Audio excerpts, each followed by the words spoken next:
안녕하세요, 풋볼 포레스트입니다. 일본 대표팀이 오늘 새벽 2026 북중미 월드컵 첫 경기를 치르면서 드디어 이번 월드컵 도전에 나섰고, 이번 경기에서 일본 대표팀은 주축 선수들이 부상으로 빠진 상황에서 엄청난 강팀인 네덜란드를 상대했던 경기인 만큼 힘들 것으로 예상이 됐었지만, 놀랍게도 일본 대표팀은 엄청난 집념을 발휘해내면서 극장골과 함께 무승부를 거두는 미친 결과를 만들어내는데, 많은 일본 축구 팬들은 일본 대표팀이 거둔 이번 경기 성과에 대해 만족하면서 일본 대표팀이 이번 대회에서 엄청난 결과를 낼 수 있을 것이라는 기대감을 드러내고 있습니다. 바로 오늘 새벽에 있었던 2026 북중미 월드컵 F조 1차전에서 일본 대표팀은 유럽의 강호 네덜란드 대표팀을 상대로 굉장히 중요한 경기를 치렀었는데요. 일본 대표팀과 네덜란드 대표팀의 이번 경기는 전반전 스코어는 0대0으로 마무리가 되었지만, 후반전에는 상당한 난타전 양상이 되면서 치고받는 경기가 나왔는데요. 일본 대표팀은 후반전 5분 만에 라이언 흐라벤베르 선수의 환상적인 크로스를 받은 버질 반다이크 선수의 정말 완벽한 헤더에 실점을 내줬고, 네덜란드 대표팀은 일본 대표팀을 상대로 마침내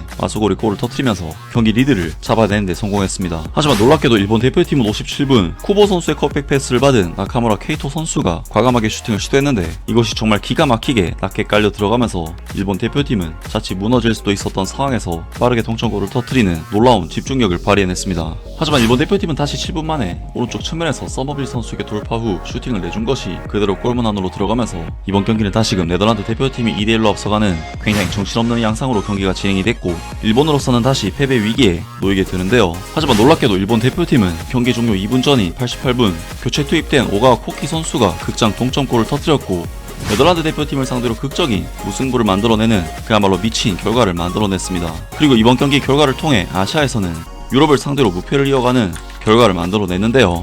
일본 대표팀은 이번 경기에서 네덜란드 대표팀을 상대로 거의 다 졌던 경기를 막판에 극적으로 비기는 결과를 얻었기 때문에 당연히 너무나도 좋은 결과였고, 애초에 경기력 자체도 일본 대표팀은 네덜란드라는 강팀을 상대로 주도적으로 경기를 이끌고자 하는 시도들을 보이면서 네덜란드를 압박해서 결국에는 그러한 경기력이 네덜란드의 소극적인 운영과 동점골을 만들었기 때문에 결과와 내용 모두 만족할 만한 경기였는데요. 때문에 많은 일본 팬들은 이번 경기 결과에 대해 기뻐하고 있는데, 도쿄 시내에서는 평일임에도 불구하고 시민들이 뛰쳐나와서 단체로 환호하는 명장면이 만들어졌습니다.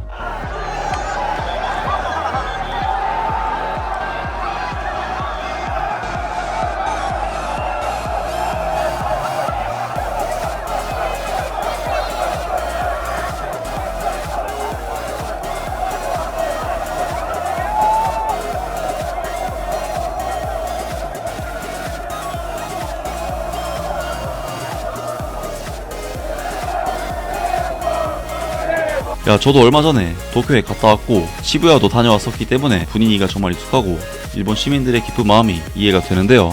많은 일본 축구 팬들은 일본 대표팀이 거둔 이번 경기 성과에 대해 만족하면서 일본 대표팀이 이번 대회에서 엄청난 결과를 낼 수 있을 것이라는 기대감을 드러내고 있습니다. 매우 힘든 경기였지만 한 수위로 평가받는 네덜란드를 상대로 승점을 따낸 것은 매우 큰 성과다. 모리아스 감독 아래 선수들이 하나로 뭉쳐 최소 8강 이상을 목표로 끝까지 힘내줬으면 좋겠다. 지금의 모리아스 재팬이라면 우승도 결코 꿈만은 아닌 것 같다. 일본이 지난 월드컵에서 스페인과 독일을 이겼다고는 해도 세계 축구계에서는 아직 일본이 강팀과 비기기만 해도 놀라는 단계다.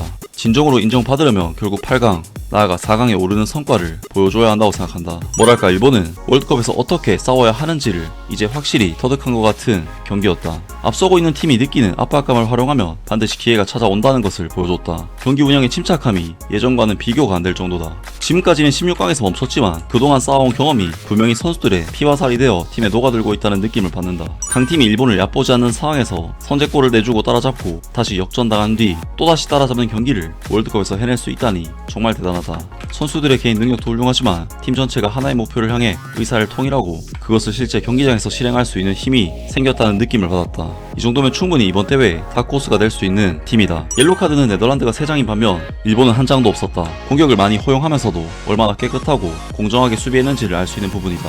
정말 승리와 다름없는 무승부였다. 미나미노, 미토마, 엔도까지 없는 상황에서 조금 전까지만 해도 속으로는 B팀 아닌가 라고 생각할 법한 멤버들이 네덜란드를 상대로 전혀 밀리지 않는 축구를 보여줬다. 정말로 팀 전체의 수준이 올라갔고, 모리아스 감독이 선수 선발 기준을 명확하게 세운 덕분에 누가 출전하더라도 경쟁력 있게 싸울 수 있는 팀이 됐다. 축구 팬들의 기대 수준도 어느새 높아져서 이제는 무승부에도 기쁨이 크지 않다. 이 정도면 괜찮다 정도의 반응이 나올 수준이 됐다.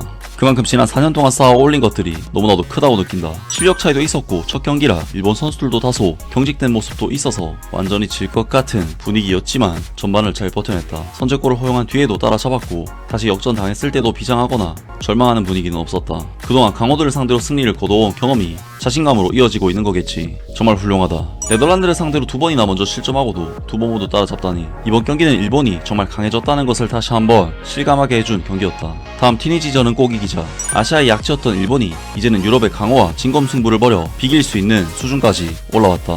여러 의미에서 이번 승점 1점은 정말 값진 결과라고 할 수 있다. 오늘 경기는 미토마가 있었다면 이긴 경기였다. 네덜란드를 상대로 2번이나 끌려가는 상황에서 따라잡는다는 것은 세계 어떤 강호 국가에서도 결코 쉽지 않은 일, 아니 매우 어려운 미션일 것이다. 그것도 월드컵 본선 무대에서 말이다. 자, 이제 조 1위로 통과해보자. 좋은 경기였다. 이제 월드컵에서는 일본과 맞붙고 싶지 않다는 나라도 나올 것이다. 네덜란드 입장에서는 신장에서 밀리는 일본에게 세트피스, 그것도 헤딩으로 실점한 것이 충격일지도 모르겠네. 다만 선수들을 보니 의외로 웃는 모습이 많았기 때문에 양팀 모두 무승부라는 결과를 나쁘지 않게 받아들인 경기였던 것 같다. 결국 양팀 모두 다음 경기가 중요해졌네. 특히 일본은 수비적으로 내려선 네덜란드를 상대로 2골을 넣었다는 점이 큰 자신감이 될 것이다. 다음 경기에서는 꼭 승점 3점을 가져왔으면 좋겠다. 한 수위로 평가받는 네덜란드를 상대로 무승부를 거둔 것은 큰 성과다. 일본은 최근 잉글랜드도 꺾은 적이 있으니 어쩌면 정말 뭔가 해낼 수도 있을 것 같다. 세계 랭킹 8위 네덜란드를 거의 잡을 뻔했다. 일본 진짜 강하다. 승점 1점이라고? 아니다. 그 가치는 3점 이상이다. 세계어 받는가? 이것이 지금의 일본이다. 등등 많은 일본 축구 팬들이 이번 경기 결과에 대해 상당히 만족하는 반응들을 보였고 이번 대회에서 일본 대표팀이 뭔가 사고를 칠 수도 있을 것이라는 기대감을 드러냈습니다. 확실히 일본 대표팀은 이번 경기에서 네덜란드라는 강팀을 상대로 수비만 하다가 딸깍 축구로 이긴 것이 아닌 계속해서 자신들의 스타일을 고수하면서 자신들의 축구로 네덜란드라는 강팀을 상대로 결과를 얻었었기 때문에 충분히 일본 팬들 입장에서는 이번 대회 결과에 대한 자신감을 가질만 하다는 생각이 드는데요. 게다가 일본 대표팀은 어쨌든 미토마, 엔도, 미나미노 같은 핵심 선수들 없이 경기를 치른 것은 팩트이기 때문에 핵심 선수들이 빠진 상황에서 네덜란드와 비긴 것은 리스펙트를 할 수밖에 없는 대단한 결과라고 할 수가 있겠습니다. 아무튼 월드컵이 본격적으로 시작이 된 것이 정말 실감이 나고 경기 하나하나가 재미가 있는데요. 앞으로 또 어떤 팀이 새로운 돌풍을 일으키고 역사를 쓸지 기대를 해보겠습니다. 아무튼 이번 영상은 여기까지고요. 저는 다음 영상으로 바로 찾아뵙겠습니다.